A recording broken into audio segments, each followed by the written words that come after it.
আসসালামু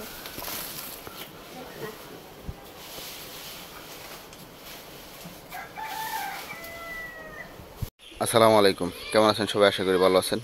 খামারিদের ছুটি বলতে কোনো শব্দ আছে কিনা আমার জানা নাই। ছুটিটা শুধু একটা মুখের কথা মাত্র, এছাড়া কিছু না। কারণ সারা দিনই দেখা যাইতেছে যে কাজটা থাকেই, দিনের কাজ দিনে শেষ না করতে পারলে আরেক ঝামেলা।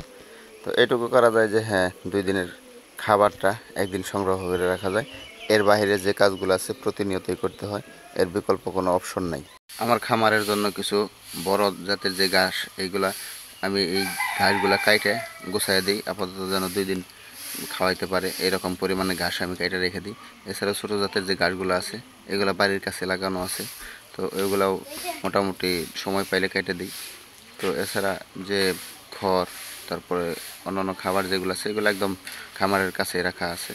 আমার যে সাপোর্টটা সেটা হচ্ছে যে বড় গাছগুলো, এগুলো আমি কাইটে গুছাই দিলে পরে পরবর্তী যে খাবার দেওয়া বা ঘর পরিষ্কার করা, বিভিন্ন ধরনের দেখাশোনা, এগুলো বাড়ি থেকে করে আমাকে সহযোগিতা করে।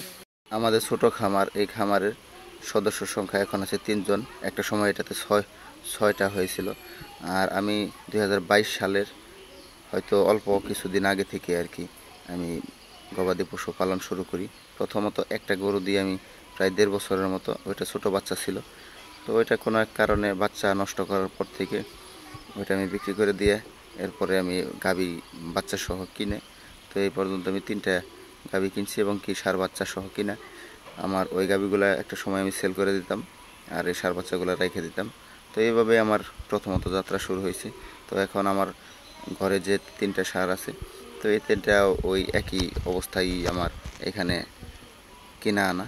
তো একবার একটা বাচ্চা আমার পালে হয়েছে, এর পরবর্তীতে আমি ওইগুলাকে আর কনসেপ্ট করাইতে পারি না, বিদায় বিক্রি করে দিছি। তো আমার হিসেব হচ্ছে যে একটা বাচ্চা যদি বাজার থেকে নিয়ে আসলাম, তো গাভীটা যদি একটু শুকনা থাকে, ওকে খাওয়া দাওয়া করে যদি একটু স্বাস্থ্যবান বানানো সম্ভব হয়, তাহলে ওইটা যদি বাচ্চা নেয় তাইলে এটা আমাদের জন্য আরও ভালো। আর যদি বাচ্চা না নেয় তাহলেও সমস্যা নেই, দেখা যেতেছে ওইটাকে সেল করে কিছু টাকা অ্যাড করলে আবার দ্বিতীয়বার দেখা যাইতেছে ভালো একটা বাচ্চা সহ আমরা গাভী কিনতে পারি। আমি নতুন খামারি, সেই হিসেবে আমার তেমন একটা অভিজ্ঞতা নেই, তো চেষ্টা করতেছি ধীরে ধীরে আগানোর জন্য। দোয়া করবেন সবাই। আমার ছেলে ছোটোবেলা থেকেই দেখছেন অনেকেই অনেক কাজে আমাকে সহযোগিতা করে।